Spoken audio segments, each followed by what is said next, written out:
जय हिंद फ्रेंड्स। आप सबों का आज फिर से स्वागत है हमारे चैनल एग्जाम शिशु पे। आज से हम इथिक्स का जो पेपर है आपका यूपीएससी के लिए और अन्य दूसरे एग्जामिनेशंस के लिए उसकी शुरुआत करने वाले हैं। एक्चुअली इथिक्स का पेपर जो है थोड़ा कॉम्प्लिकेटेड भी है और इसको पढ़ाना थोड़ा चैलेंजिंग भी है, but I did take this challenge. और अभी मैं इस सब्जेक्ट को शुरू करने वाला हूँ। आपको इस सब्जेक्ट्स में जब मैं पढ़ाऊँगा तो क्या क्या देखने को मिलेगा। एक्चुअली आपको इसमें रिसेंट्स के एग्जाम्पल्स मिलेंगे, दूसरे दूसरे विषय के साथ क्या संबंध है वो मिलेंगे, ठीक है। फिर आपको इसमें से जो क्वेश्चंस हैं उसकी प्रैक्टिस करने के लिए मिलेगा, ठीक है। मैं टेलीग्राम चैनल का लिंक डलवा दूंगा। जैसे एक क्वेश्चंस मैं PYQ का दूंगा 2021 का है, ये आपको लिखने का प्रयास करना है। धीरे धीरे यदि आप मेरा लेक्चर फॉलो करिएगा तो आप बिल्कुल लिख पाइएगा, ठीक है। आपको ये प्रयास करना है और अपने आंसर्स मेरे टेलीग्राम चैनल पे भेजने हैं और मैं उसे खुद से चेक करूँगा, ठीक है। और आपको जो सही फीडबैक लगेगा वो दूंगा और जो भी अच्छा आंसर्स होगा with a model answer I will present there. और आपको क्या करना, वो चैनल जो है वो फॉलो कर लेना, ठीक है, मेरा टेलीग्राम चैनल। तो आइए आज से हम शुरू करने वाले हैं अपनी एथिक्स की कक्षा। I am going to promise here कि यदि आप लंबे समय तक हमारे चैनल से जुड़े रहिएगा, जब तक हमें चैप्टर कंप्लीट नहीं कर दे पूरा एथिक्स को, तो तब तक आप देखिएगा कि आपने बहुत कुछ सीख लिया। वैसे आप मेरी पहली कक्षा करके देखिए, 2-3 कक्षा करके देखिए, यू विल बी रियलाइज्ड कि ये चीज़ें जो है कंटेंट, ये आपके एग्जाम्स को लेकर कितने ओरिएंटेड से है ना, उससे कितने मतलब आप I am going to promise here कि इस लेवल के कंटेंट्स अवेलेबल नहीं है मार्केट के अंदर, ठीक है। तो आइए आज से हम शुरू करते हैं, ठीक है। तो आपका जो पहला जो पढ़ना है उसमें नीति शास्त्र जो है, जिसको इथिक्स बोलते हैं, ठीक है, उसको नैतिकता ही बोलते हैं, और मानवीय अंतर संबंध के बारे में जो आपका सिलेबस का पहला भाग दिया गया ये दिया हुआ। एक्चुअली इस चैप्टर्स को और इस टॉपिक्स को हम अपने तरीके से पढ़ेंगे और अलग अलग सब्जेक्ट से लिंक करते हुए चलेंगे, केस स्टडी भी यूज करेंगे, ठीक है।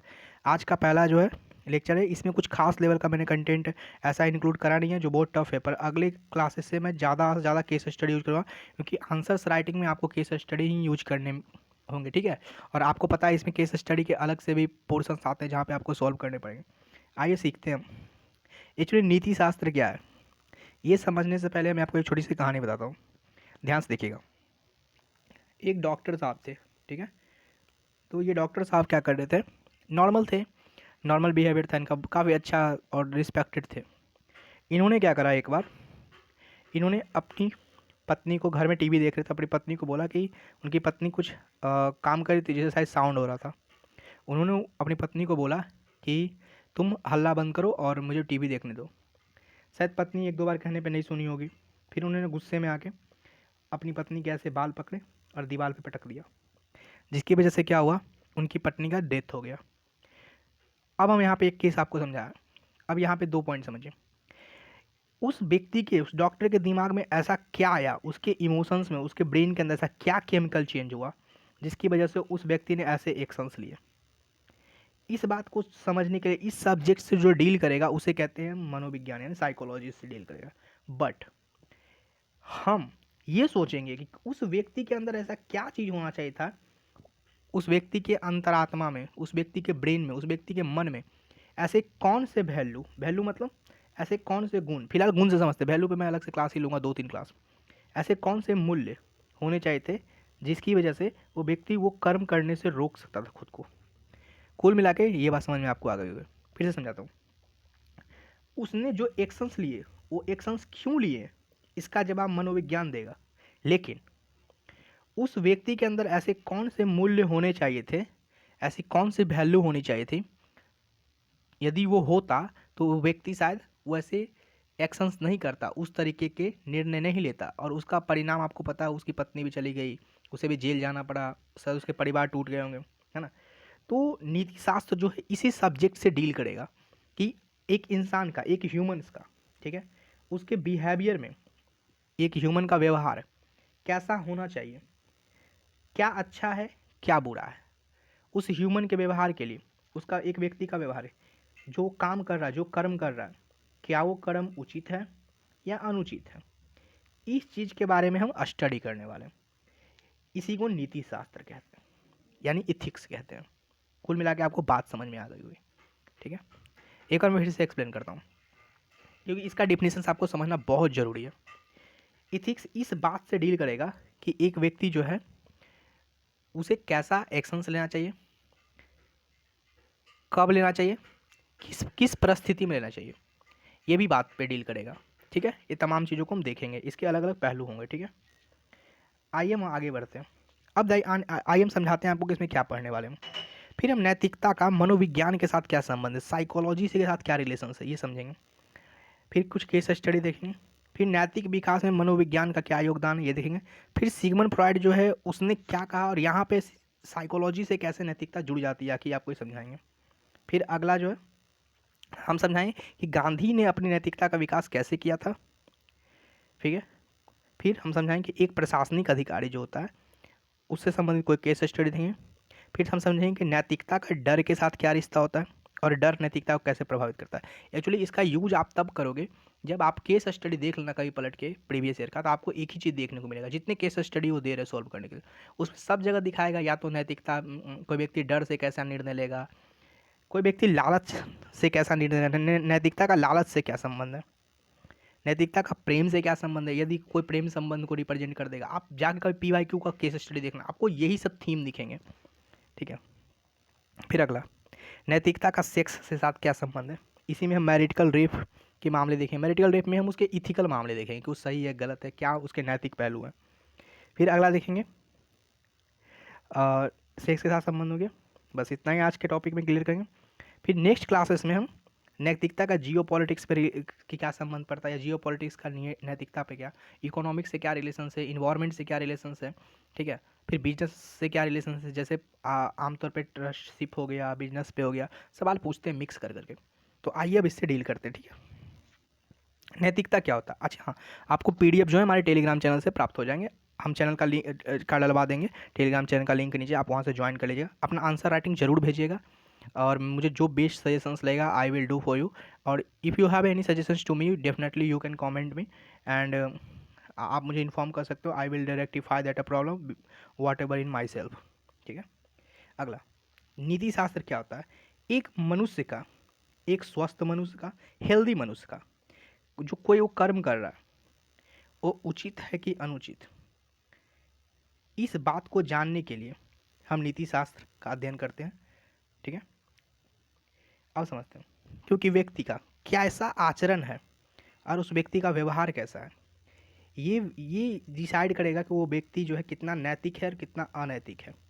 यदि आपका आचरण और व्यवहार सामाजिक मूल्यों के हिसाब से नहीं रहा, मूल्य क्या है, मूल्य एक्चुअली आप मान लीजिए फिलहाल के लिए वो कुछ टूल्स हैं, टूल समझते हैं, पैरामीटर्स हैं जो ये आइडेंटिफाई करेंगे, जो जो इस बात का मानक है कि कोई व्यक्ति नैतिक है या नहीं। मूल्य का कुछ उदाहरण समझ लीजिए, जैसे मान लीजिए ईमानदारी हो गया। ठीक है, फिर सत्यनिष्ठा हो गई। ठीक है, टॉलरेंस हो गया यानी कि सहिष्णुता हो गई।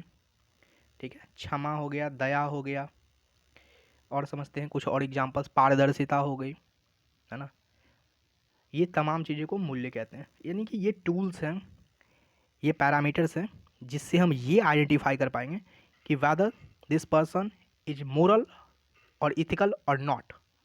आई can be decide by these kinds of a tool. Okay, अब मैं आगे बढ़ता हूँ। और यदि आप नैतिकता को ठीक से समझ लेते हैं तो यदि कोई व्यक्ति नैतिकता को समझता है या नैतिकता की स्टडी करता है, नीति शास्त्र की स्टडी करता है, उसे क्या सीखने को मिलेगा। उस व्यक्ति के अंदर एक नैतिक चेतना का विकास होगा और व्यक्ति हमेशा नैतिक निर्णय लेगा, ऐसा अनुमान है। 100% श्योर नहीं, क्यों समझते हैं, विज्ञान का एक नियम है, कहते हैं विज्ञान का कोई भी सिद्धांत सत्ता नहीं होता। इसका मतलब क्या है, विज्ञान में आप कुछ भी बोल दीजिए वो 100% करेक्ट नहीं है, क्योंकि जो चीज़ आज सही हो कल गलत भी हो सकती है। कैसे, जैसे मान लीजिए कुछ रदरफोर्ड ने अपने परमाणु मॉडल दिए, उसको किसी और ने खारिज कर दिया या कुछ उसकी त्रुटियां निकाल दी। उसी तरह ये भी सब्जेक्ट जो है वो सब्जेक्टिविटी पे बेस्ड है, यानी आत्मनिष्ठता पे।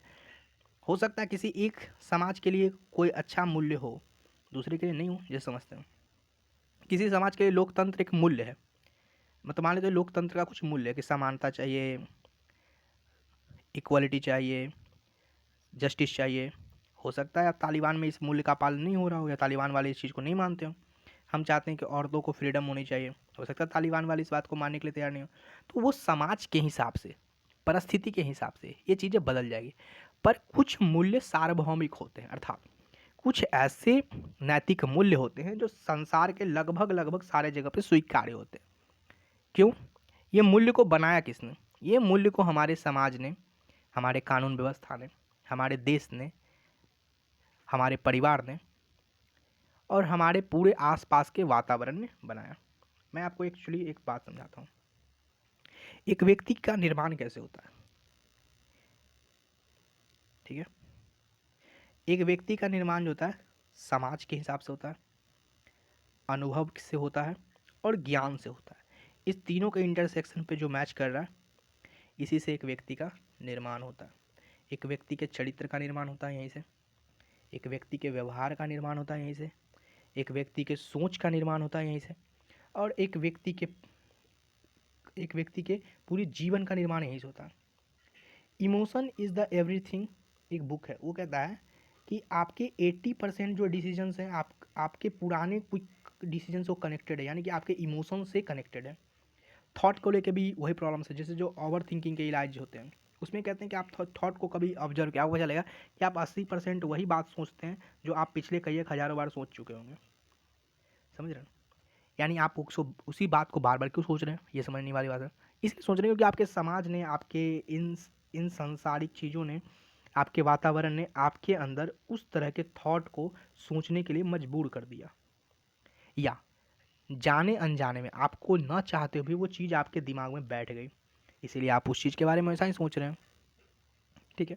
जैसे कोई तालिबान में पैदा हुआ बच्चा, उसके लिए आईएएस बनना कोई सपना नहीं होगा, उसके लिए क्या होगा, कोई टेररिस्ट ग्रुप को ज्वाइन करना उसका सपना होगा, क्योंकि वो वहाँ पे उसी चीज़ के लिए ताकत पाते होंगे, शायद उसी का समाज में सम्मान हो, है ना? आप समझ रहे हैं ना? कुल मिला के बात ये है ना? पर नैतिक चेतना जो है वो आपको ये बताता है कि नहीं भैया ये चीज़ें गलत है, ये चीज़ें चाहे समाज हो या कहीं भी, यदि वो व्यक्ति पढ़ा लिखा है, वो समझदार है, उसने शिक्षा प्राप्त करी, उसने अच्छे समाज में उसका पालन पोषण हुआ है, उसने अच्छे परिवार में अनुसरण से सीखा है, उसने उसका अच्छा अडेप्टेशन हुआ है, तो व्यक्ति जरूर अच्छा निर्णय लेगा, ऐसा अनुमान है। 100% सही है नहीं, पर 90% लोग ऐसा मानते हैं।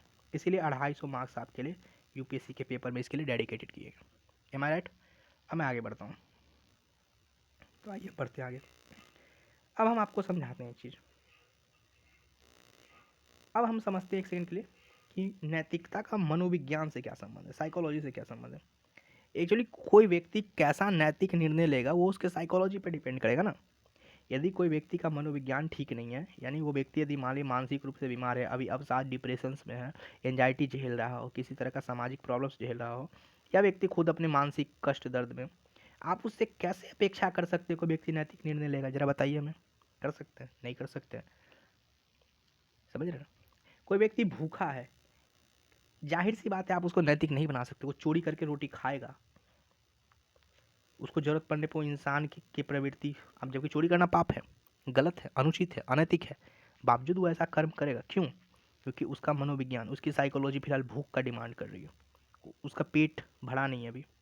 आप समझ पा रहे हैं मैं क्या कह रहा हूँ? यानी आपके मनोविज्ञान आपके सारे नैतिक निर्णय को प्रभावित कर देते हैं।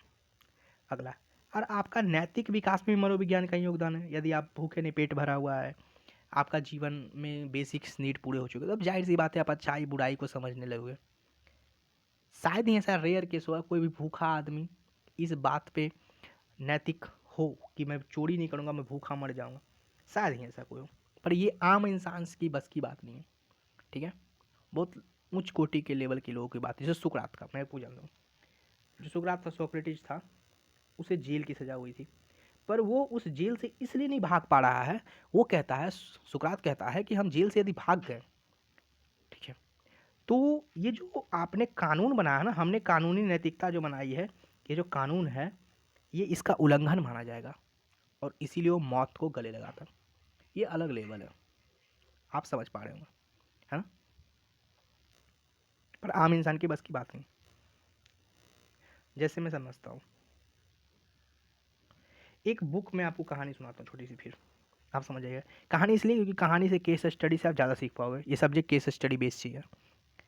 कहता है, एक बुक है द क्रिसमस पाइप, इसके ऑथर जो हैं कॉनन डॉयल।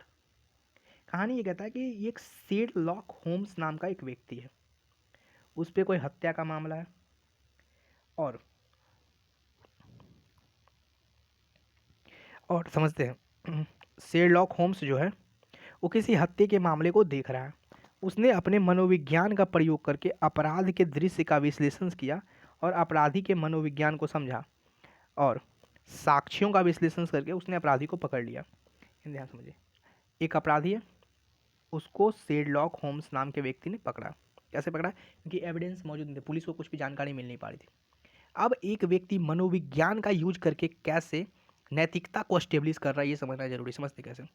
जैसे मान लीजिए हमने कोई अपराध करा और पुलिस को कोई सुराग नहीं मिला, तो करते क्या है, वो हमारी ब्रेन मैपिंग कर देते हैं, नार्को टेस्ट करवाते हैं और आर्टिफिशियल इंटेलिजेंस का भी आजकल यूज रहा है। एआई पे हम अलग भी बात देखेंगे। आप समझ पा रहे हैं? यानी वो व्यक्ति मनोविज्ञान का प्रयोग करके नैतिकता को स्थापित कर रहा है समाज के भीतर। क्यों? क्योंकि कानून एक नैतिक नैतिक है, मानक है। ठीक है, कानून नैतिकता का संघर्ष देखें, पर कानून आमतौर पे जो है समाज को अच्छा बनाने के लिए किया जाता है ना। उसके नैतिकता के पैमाने अलग होते हैं, अनुपात की हम बात करेंगे बाद में, क्या प्रपोर्शंस हैं उसके। ठीक है, वो हम बाद में देख लेंगे। लेकिन इसका यूज है वो शेरलॉक होम्स ने करा था। अब सवाल उठता है कि मनोविज्ञान का यूज करके कैसे किया था, ये समझते हैं। उन्होंने अपराध का जो दृश्य है उसका विश्लेषण किया, जहाँ पे अपराध हुआ उसको ठीक से समझा, अपराधी के मनोविज्ञान की स्टडी करी, जैसा आजकल आजकल हम ब्रेन मैपिंग में और नार्को टेस्ट से करने की कोशिश करते हैं। जो भी एविडेंस थे उसका विश्लेषण ठीक से करा। इसके माध्यम से उसने मनोविज्ञान के प्रयोग करके नैतिकता को स्थापित कर दिया। फिलहाल brain mapping, narco test, artificial intelligence same यही काम करने की कोशिश कर रही है। ठीक है, अब हम आपको फिर से आगे बढ़ते हैं। अब समझते हैं नैतिकता के विकास में मनोविज्ञान का क्या योगदान है। ठीक है, देखिए, आपका मूल्य का विकास तभी हो पाएगा जब आपका मनोविज्ञान यानी आपकी साइकोलॉजी ठीक होगी, आपके इमोशंस ठीक होंगे। ठीक है, निर्णय लेने की प्रक्रिया जो है फास्ट करेगी। आप कैसा डिसीजंस लेंगे ये आपके साइकोलॉजी पर डिपेंड है, और आप किस तरीके से डिसीजंस लेंगे ये भी आपकी साइकोलॉजी पर डिपेंड करेगी। और आपने आपका कर्म नैतिक है कि अनैतिक है, ये इसका भी मूल्यांकन जब होगा तो मनोविज्ञान के आधार पर, और आप भी किसी का मूल्यांकन करेंगे तो अपने इसी मनोवैज्ञानिक आधार पर करेंगे, ना कि सिर्फ नैतिकता के आधार पर कर लेंगे। क्योंकि नैतिकता तो एक पूरा सेट है। मनोविज्ञान उस एग्जैक्ट टाइम में, जैसे उस डॉक्टर ने हत्याएं करी थी, उस टाइम में आपका दिमाग में क्या चल रहा है इस बात पे डिपेंड होगा, इस बात पे पूरी तरीके से निर्भर होगा। उम्मीद है आपको समझ में अच्छे से आ गया। अब आइए देखते हैं, हम आपको पूरी ठीक से समझाएंगे कि कैसे नैतिकता है पूरा मनोविज्ञान से जाकर जुड़ जाता है। ठीक है, आइए दोस्तों, अब हम सिगमंड फ्रॉइड के द्वारा जो मन के 3 रूप या 3 अवस्थाएं बताई गई उसके बारे में समझते हैं। पहली अवस्था क्या बताइए कि आपका मन का पहला अवस्था का नाम है, उन्होंने ईड दिया, ईगो दिया दूसरे का, और तीसरा का नाम दिया सुपर ईगो। ठीक है, अब इसके बारे में समझते हैं ठीक से। ईड जो होता है वो मन की प्रारंभिक अवस्था होती है, प्रारंभिक भाग होता है, और ये जन्म से ही विकसित होता है और ये हमारे व्यवहार को कंट्रोल करता है। ईगो जो होता है वो ईड को कंट्रोल करता है और इसका संबंध वास्तविकता यानी रियलिटी पे सोचता है ना, यानी रियलिज्म पे बात करता है। सुपर ईगो जो नैतिक मूल्यों को बनाता है और इसका आधार जो सोचने का होता है नैतिक मूल्यों पे ही सोचता है। ठीक है, और इस दोनों को ये कंट्रोल कर लेता है। अब हम समझते हैं इसका विकास कैसे होता है। मान लीजिए आपको एक मोबाइल खरीदना है, ठीक है, और सोच के देखिए आपके मोबाइल खरीदने की जो इच्छा है वो जिस ब्रेन से उत्पन्न हुई उसका नाम है ईड। ठीक है, तो पर मान लीजिए आपके पास पैसा नहीं है, तो ईगो आपके ईड वाले मन को समझाएगा कि पैसा नहीं है भैया, छोड़ो, इच्छा छोड़ो, बंद करो इसका, नहीं नहीं खरीदते हैं। पर सोचो, छोटा बच्चा है, उसको चॉकलेट खरीदना है, चॉकलेट खाना है, उसका ईगो वाला ब्रेन डेवलप नहीं हुआ है, उसके लिए चॉकलेट जिद्द है, उसके लिए फ़र्क नहीं पड़ रहा पैसा है या नहीं है, उसका खरीदने की इच्छा है तो खरीद के रहेगा, या बहुत ही कोहराम मचा देगा तब तक जब तक उसको डर ना लगे। पर सोचिए आपके पास पैसा नहीं, मोबाइल खरीदना, और आपने चोरी करने का सोचा, पर आपका सुपर ईगो वाला ब्रेन कहेगा नहीं नहीं मत लो, चोरी करना पाप है, बुरा चीज़ है।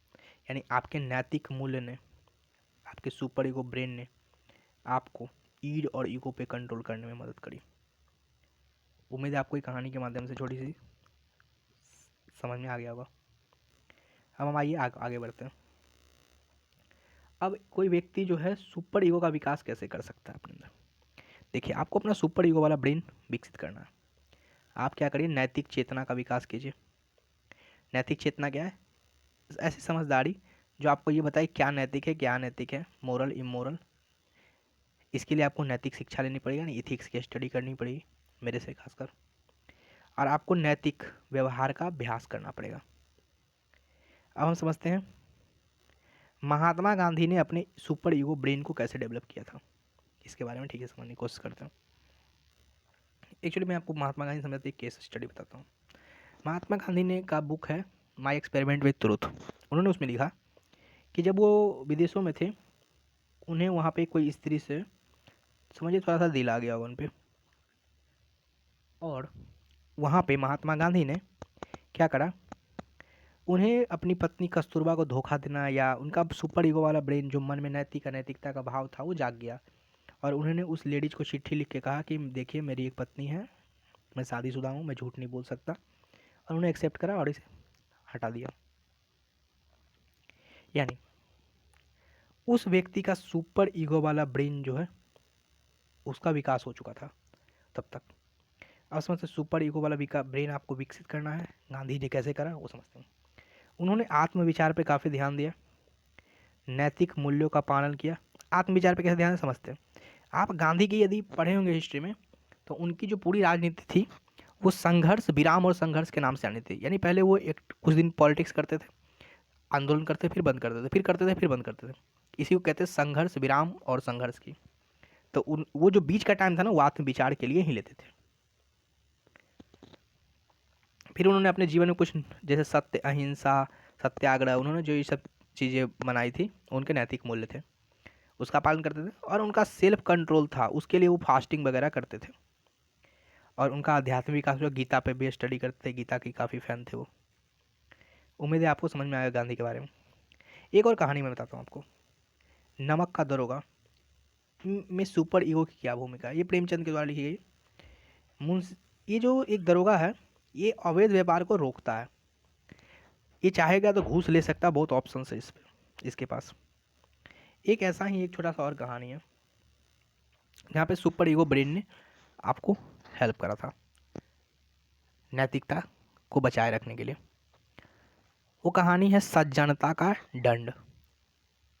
ये कहानी लिखा है अभी प्रेमचंद ने। कहानी में ये है कि एक व्यक्ति है जो इंजीनियर के पद पे, बड़े सरकारी डिपार्टमेंट को अच्छा खासा इंजीनियर है। वो व्यक्ति ना करप्शन करता है ना किसी को करने देता है। उसकी पत्नी समझाती है, अरे तुम्हारे खर्चे चल जाते हैं कम पे, बाकी के नहीं चलते, उसे तो लेने दो, तुम मत करो। उसका सीधा से ध्यान दिया ही है। फिर वो व्यक्ति का शादी लगता है किसी से, अब उसकी बेटी का, सॉरी, अपनी बेटी के लिए ज़्यादा पर वहाँ दहेज मांगते हैं, और जितना दहेज मांगते हैं उस वकील लड़के से के लिए उतना दहेज उसके पास होता नहीं है। अंत में वो अपनी बच्ची की शादी नहीं कर पा रहा है फिलहाल, ये संघर्ष है उसका। पर एक समय उसको मन में आया कि चलते हैं ले लेते हैं, पर वो घूस नहीं ले पा रहा क्योंकि उसका सुपर ईगो ब्रेन जागृत है, उसे अनैतिक निर्णय नहीं ले पा रहा। फिर जांच बैठती है उसके ऊपर, डिपार्टमेंट से ऊपर से लोग आते हैं और वो कहते हैं, वो ऊपर लिख के देते हैं कि भाई ये आदमी ठीक है, अच्छा ईमानदार है, लेकिन ये इतने बड़े जिले को संभालने में सक्षम नहीं है, इसलिए इसको छोटा जिला में ट्रांसफ़र कर दिया जाए, और उस व्यक्ति को वहाँ से हटा देता है। इसी को कहते हैं सज्जनता का दंड। पर ध्यान दिया जाए उस व्यक्ति ने पीछे नहीं हटा। उसी तरह एक द वॉल नाम की कहानी है पॉल सात्र की। इसमें क्या है कि पाब्लो नाम का एक युवा सैनिक है, उसके कोई दोस्त सैनिक ने उसे गद्दारी करी है और वो चाहे तो उसकी फांसी पे चढ़वा सकता है, पर वो उसे गद्दार सैनिक दोस्त के प्रति मृत्युदंड से उसको बचा लेता है और कोर्ट में गवाही नहीं देता ठीक से। इस व्यक्ति का सुपर ईगो ब्रेन ने उस व्यक्ति के जान बचाने में हेल्प करी। अब हम प्रशासनिक अधिकारी का कुछ उदाहरण देख लेते हैं। टीएन शेषन जो थे वो काफ़ी पारदर्शी और निष्पक्ष तरीके से चुनाव आयोग की स्थापना करी थी और बहुत स्ट्रांग बनाया था उसको। उसी तरह आंध्र प्रदेश के एक आईएएस ऑफिसर से, नाम था उनका DK राव। उन्होंने भ्रष्टाचार का खुलेआम किया अपने नैतिकता के माध्यम से, और इसके लिए उनके पास काफ़ी हिम्मत थी। बाकी डर के साथ संबंध है क्या नैतिकता को मैं आगे देख लूँगा। आइए अब आगे बढ़ते हैं। नैतिकता का डर के साथ क्या संबंध है? एक्चुअली जब कोई व्यक्ति डरता है तो जाहिर सी बात है कई बार अनैतिक निर्णय ले लेता है। उदाहरण के तौर पे यदि मेरे कनपट्टे पे बंदूक रखी हुई हो और मुझे कोई कहा जाए कि तुम कोई अनैतिक काम करोगे, यहाँ साइन कर दो, वहाँ साइन कर दो फाइल पे, मैं अधिकारी हूँ, तो जाहिर सी बात है डर से शायद मैं कर दूँ। यानी आप जब डर में रहेंगे तो हो सकता है आप मूल्य विहीनता वाला काम कर देंगे। मूल्य विहीनता से क्या मतलब है? जैसे जो आपके अच्छे मूल्य, आपको समझाया कि आप प्रशासनिक अधिकारी हैं भैया, आप निष्पक्ष निर्णय लीजिए, डरिए मत, अच्छे से काम कीजिए, लालच मत कीजिए, लोभ मत कीजिए, करप्शन मत कीजिए। हो सकता है आप डर से कुछ ऐसा कर दें। इसी समय हो सकता है आपको उसी को नैतिक पतन भी हो सकता है। यदि आपने कुछ डर से उठा लिया कदम, हो सकता है आपको लॉन्ग टर्म में लॉस पहुंचा दे। ठीक है, आपने जो इज्जत सम्मान कमाया है हो सकता है वो ख़त्म हो जाए। अब आपको, यदि आप डर के वजह से नैतिक निर्णय नहीं कर पा रहे हैं, इसका क्या उपाय है? इसका उपाय है कि आप आत्मविचार कीजिए, ज़रूरत हो तो किसी अधिकारी से या सीनियर से सहायता लीजिए, और ज़रूरत हो आर्टिफिशियल इंटेलिजेंस का यूज़ कीजिए, टेक्नोलॉजी का यूज कीजिए, कर सकते हैं। ठीक है, मैं आपको एक इस उदाहरण से फिर देता हूँ। एक अंग्रेजी लिटरेचर में जॉर्ज ऑरवेल का एक उपन्यास आया। उसमें कहते हैं वो, ये विंस्टन स्मिथ नाम का एक व्यक्ति है, वो सरकार के से बहुत नाराज है, सरकार बहुत ही बर्बर है वहाँ पे, बहुत ही बुरा बर्ताव कर रही जनता के साथ, और वो चाहेगा तो उससे रेसिस्टेंस कर सकता है, उसका विद्रोह कर सकता है, लेकिन वो नहीं कर सकता क्योंकि वो करेगा तो मारा जाएगा। यानी वो डरा हुआ फिलहाल। पर उस व्यक्ति ने, विंस्टन स्मिथ ने सरकार का विद्रोह किया, लेटर के माध्यम से, चिट्ठी के माध्यम से, मैगजीन्स के माध्यम से। यानी उसने विद्रोह के पैसिव तरीके लगाए। भारत में भी पैसिव तरीके के साथ बहुत सारे विद्रोह किए गए। इसमें से इसके जनक शायद, मेरे ख्याल से जहाँ तक याद आ रहा है मुझे, अरविंदो घोष को माना जाता है पैसिव रेसिस्टेंस के तरीके से। कुल मिला के नैतिकता जो है डर से प्रभावित होता है। इसलिए मैंने कहा कि मानव विज्ञान का संबंध है इससे। शुरू में हज़ार तरह की बातें हो रही है, पर यदि आप समझ नहीं पा रहे टॉपिक को तो आप केस स्टडी में अच्छे से समझ ही नहीं सकते इस चीज़ को। आप समझते हैं नैतिकता का लालच से क्या संबंध है? यदि कोई व्यक्ति लालची है तो उसका नैतिकता से क्या संबंध है? क्या लालच ने उसको कैसे अनैतिक कर देगा? देखिए, यदि कोई व्यक्ति लालच में डूब गया तो जाहिर से स्वार्थी हो गया और वो कर्तव्य विमुख हो जाएगा, नहीं कर्तव्य के अनुसार काम नहीं करेगा, भ्रष्टाचार को बढ़ा देगा, है ना। तो उसके लालच हो सकता है किसी व्यक्ति की नैतिकता को मार दे। पर यदि किसी व्यक्ति में लालच सवार है तो वो कैसे नैतिकता का पालन करे उस समय? इसके कुछ उपाय हैं।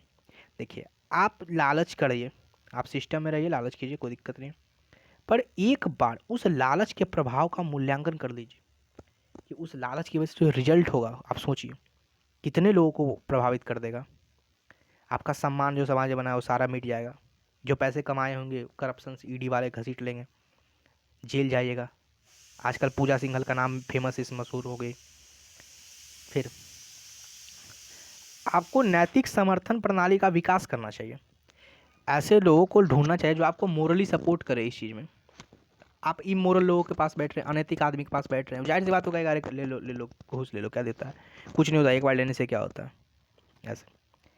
फिर आप अपने आसपास मूल्ययुक्त वातावरण पैदा कीजिए, जैसे गांधी ने करा था। आप अच्छे अच्छे ज्ञानी लोगों के पास बैठिए, है ना, कर्म सिद्धांत को समझिए, ये सब आप कर सकते हैं। एक एग्जाम्पल है भारतेंदु हरिश्चंद्र की कहानी है अंधेर नगरी। उसमें क्या है, पात्र जो है वो राजा की माँ है, और वो माँ जो है बहुत लालची और महत्वाकांक्षी और चाहती है कि बेटा जो मेरा राजा बने। वो बेटे को राजा बनाने के लिए क्या करती है, एक जमींदार से हाथ मिलाती है और कहती है कि भैया आप हमको, हमारे बच्चे को राजा बनाइए। पर अंत में धोखा होता है और उसका बच्चा जमीन मर भी जाता है, कुछ होता भी नहीं खास। आप पूरी इंडियन हिस्ट्री उलट लीजिएगा, वो वो वही अनैतिक निर्णय की वजह से पूरी भारत का गुलामी है। आप गौर से देखिए, मीर जाफर को धोखा दिया मीर कासिम, त्राइन का युद्ध देखिए, हर कोई सत्ता के लालच में एक दूसरे को धोखा दे रहा था। यानी इसी का फायदा उठा के फूट डालो राज करो की नीति ना अंग्रेजों ने अपनाई थी। बात समझ पा रहे हो? और यही लालच ने व्यक्ति को अनैतिक बना दिया। क्या उसे संबंधित उस समय चलो राष्ट्रीय चेतना का उदय नहीं हुआ था, पर उसी का परिणाम क्या हुआ? एक लालच का बहुत ही मशहूर एग्जाम्पल है, हमारे कलाम साहब जो है इजराइल गए होते किसी प्रोजेक्ट पे काम करने। इजराइल सरकार ने उनको एक ऑफर्स दिया कि भैया आप आइए और हमारे यहाँ काम कीजिए, पर उन्होंने देशभक्ति और ईमानदारी की वजह से उस ऑफर्स को ठुकरा दिया। हो सकता है उनको इसरो से ज़्यादा पेमेंट मिल दे सकती थी इजरायली सरकार, अमेरिकी सरकार ने भी उन्हें ऑफर किया था एक बार, पर उन्होंने उन सारे चीज़ों को ठुकरा के और देश को दिया। यानी आप देख सकते हैं कोई व्यक्ति कैसे लालच को त्याग करके नैतिक निर्णय ले रहा है। आप भी जब केस स्टडी सॉल्व करोगे तो सारों में देखना कभी लालच का दिखाया जाए, कभी डर दिखाया, कभी सारे कॉन्सेप्ट को एक साथ यूज करके नैतिकता का जांच होगा। इसीलिए हम इतनी गहराई में इस लेवल पे जाके रिसर्च करके ला रहे हैं, क्योंकि मैंने पूरे पीवाई को एनालाइज किया, ठीक से थीम्स को आइडेंटिफाई करा। ठीक है, अब मैं आगे बढ़ता हूँ। नैतिकता का प्रेम से क्या संबंध है?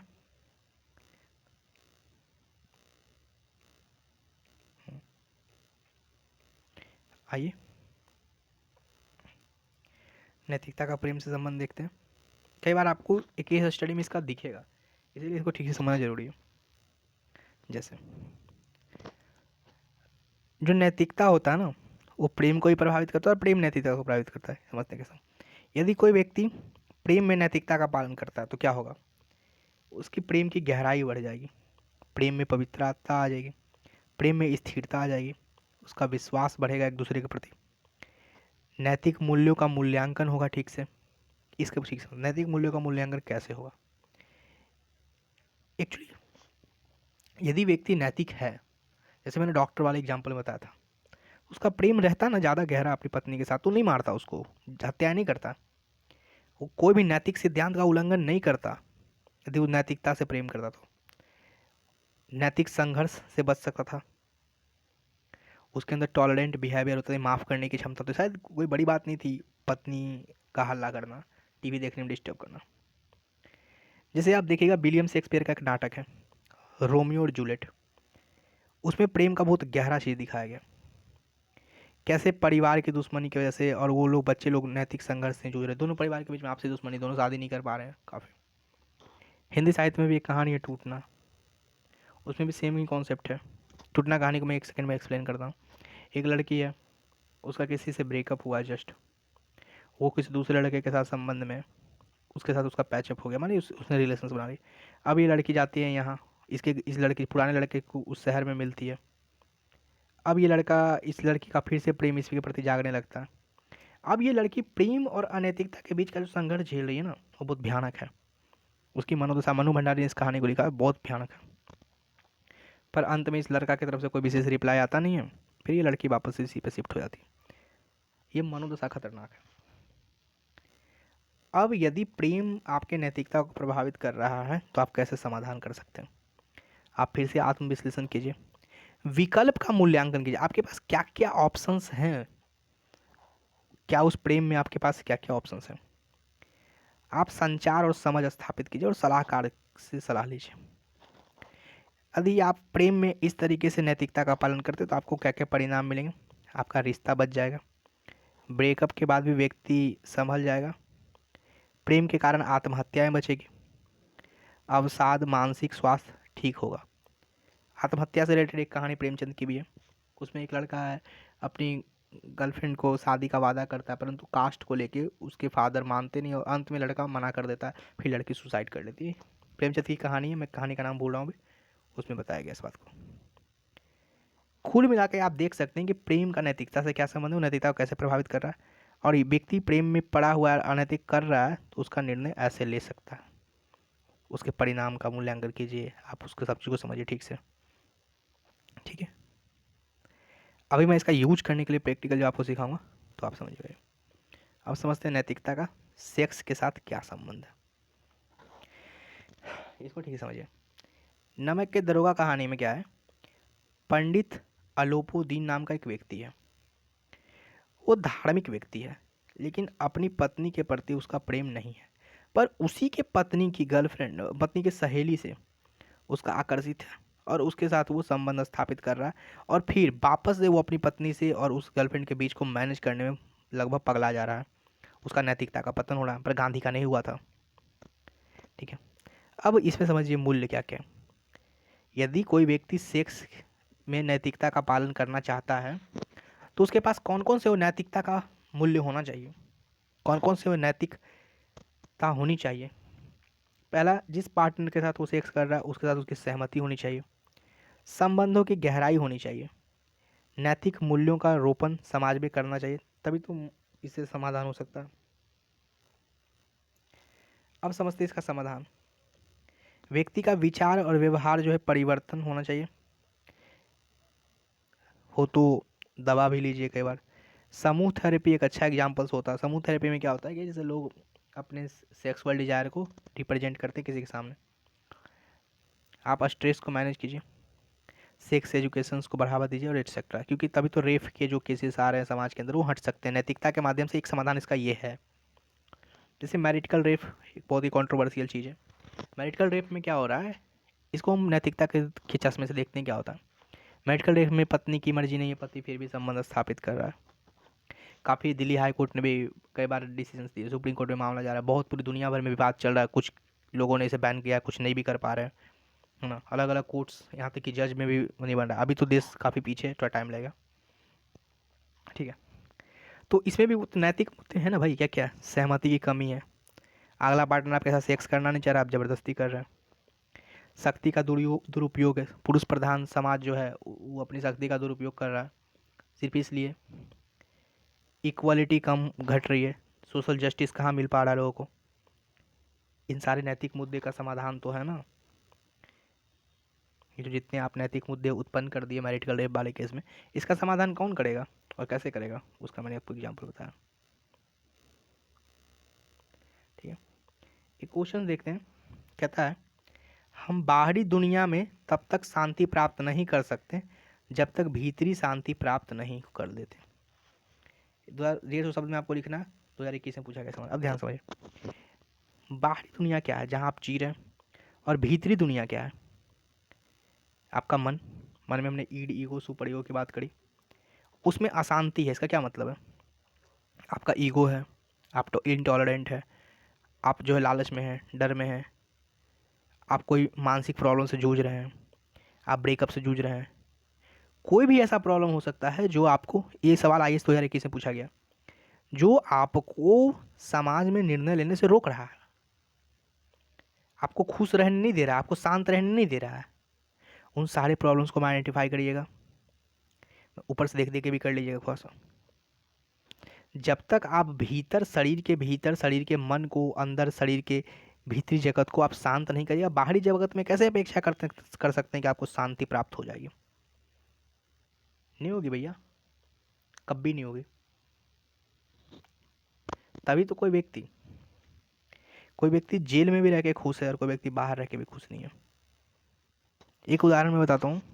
एक बुक है, काफ़ी अच्छा बुक है, साइकोलॉजी की लिखी हुई, the man who search for their meaning, जीवन की खोज में, जीवन अर्थ की खोज में, ऐसा किताब का नाम। उसका राइटर का मैं नाम अभी शायद मैं भूल रहा हूँ, वो अच्छा राइटर था। वो व्यक्ति हिटलर के कैंप में है, बावजूद वहाँ खुशी खुशी ज़िंदगी गुजार लिया। हिटलर के कैंप में इतना दर्दनाक घटनाओं का वो जिक्र करता है कि कैसे, मतलब लेटरिन को हाथों से उठवाया जाता था, जो व्यक्ति शर्माते थे उसको उसके मुंह पे लगाने के लिए कहा जाता था। बावजूद वो व्यक्ति वहाँ पे खुश है। कैसे खुश है, क्योंकि उसने भीतरी शांति को प्राप्त कर लिया था, तो बाहरी शांति, बाहरी दुनिया में उसे शांति दिख रही थी। समझ रहे हैं ना। एक्चुअली शांति का जो रिलेशंस है ना, एक्चुअली मैं कल इसको अच्छे से आंसर्स प्रेजेंट करूंगा, मैं आंसर्स लिख के लाऊंगा।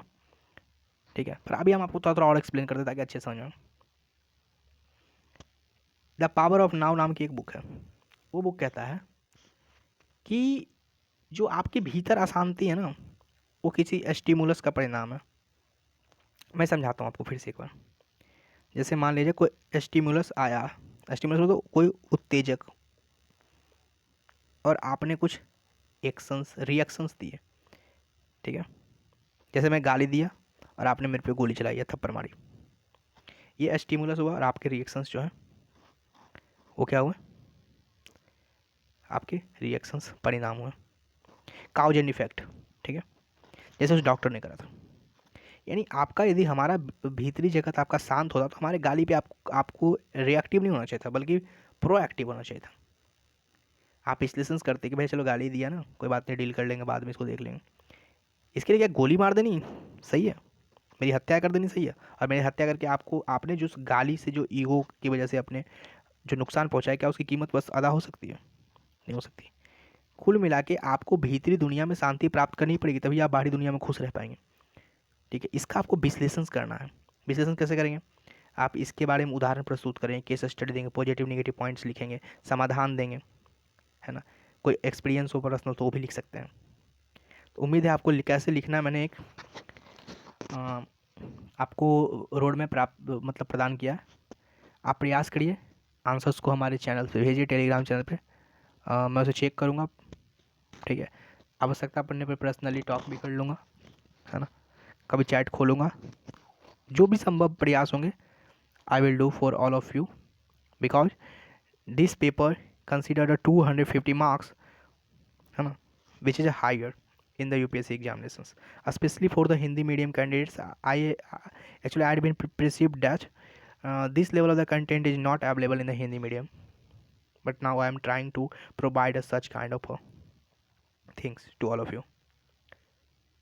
So just give me your support. I will be there for you all time, and whatever is possible to me, I will do for you. Thank you for watching this video.